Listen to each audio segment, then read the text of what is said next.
Ano pa rin?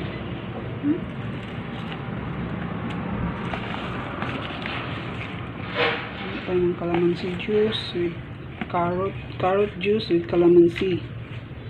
Ano pang magawa sa calamansi? Tea with calamansi. Dami natin magagawa sa calamansi, di ba? Tapos, if you want to make an icing na walang cream of tartar, you can use calamansi instead of cream of tartar. Ano pa? Dami mong magagawa. Search nyo lang. Buyer, see you in my next post. Di ba? Sarap po. Binigay sa akin ng sister-in-law.